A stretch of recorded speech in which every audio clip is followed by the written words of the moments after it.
millions of meals and liters of water. And I know you all are frustrated about how long it takes to restore power. It's dangerous work. 25,000 linemen from around the country have come here to Louisiana to help. Crews from 32 different states are helping. And 2 of them lost their lives in the process of trying to get power back up.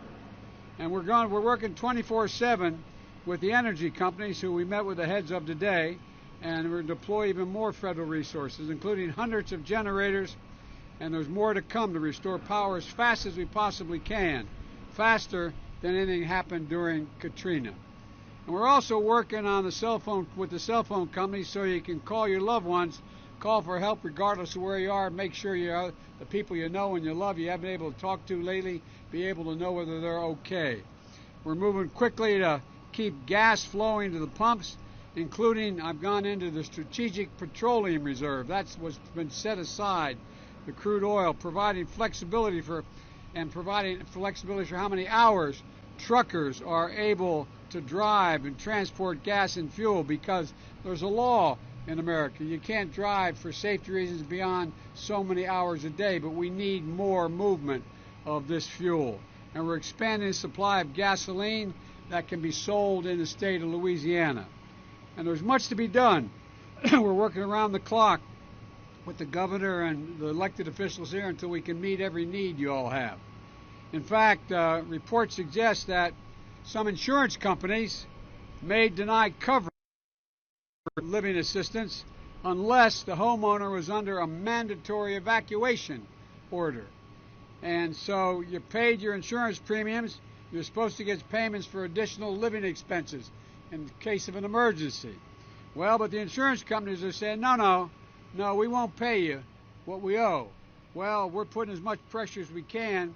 We know all the parishes that issued strong voluntary evacuation orders first, and many didn't have enough time to make that order mandatory as the storm moved so fast. And even with voluntary evacuations order, folks felt safest leaving their homes in many cases.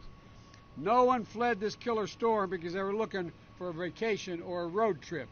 So, folks, they left their home because they felt that they had to flee the risk of death.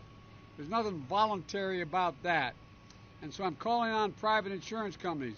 Don't hide behind the fine print and a technicality. Pay what you owe your customers. Cover temporary housing costs and national disasters. And help those in need. That's what we should all be doing now. And that's what we are doing. So far, we have provided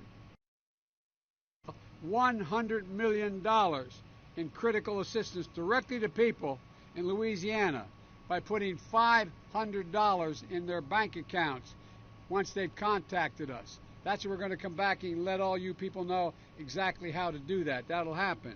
And secondly, as the governor's request, FEMA is helping with what fancy phrase, transitional sheltering assistance, meaning a place for you to be safely able to sleep at night and be secure, like covering your hotel bill. You're racked up because you couldn't stay at home during the hurricane or because your home is not livable now. Relief is equitable for those hardest hit. The resources they need have to get to them. And so no matter who you are, if you live in an affected area, please visit disasterassistance.gov once you're able to use your cell phone. Or call 1-800-621-FEMA, FEMA.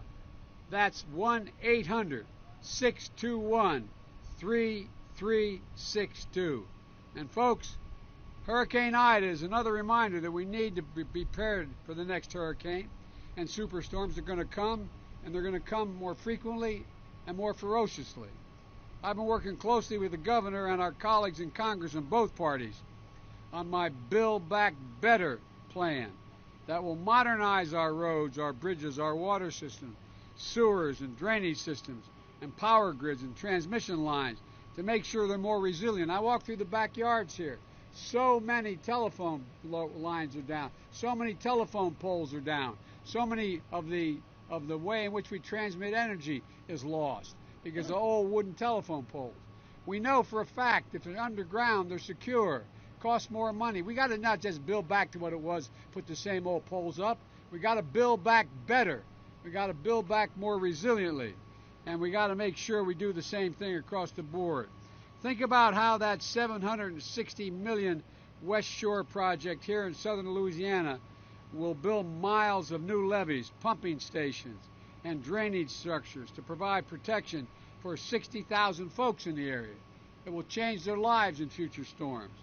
I told the governor that he has my full support, and I mean it sincerely, he has my full support to get this project done. And folks, I know you're hurting. I know you're hurting. Folks in Lake Charles, who I visited earlier this year, are still hurting from Hurricane Laura. I want you to know we're going to be here for you.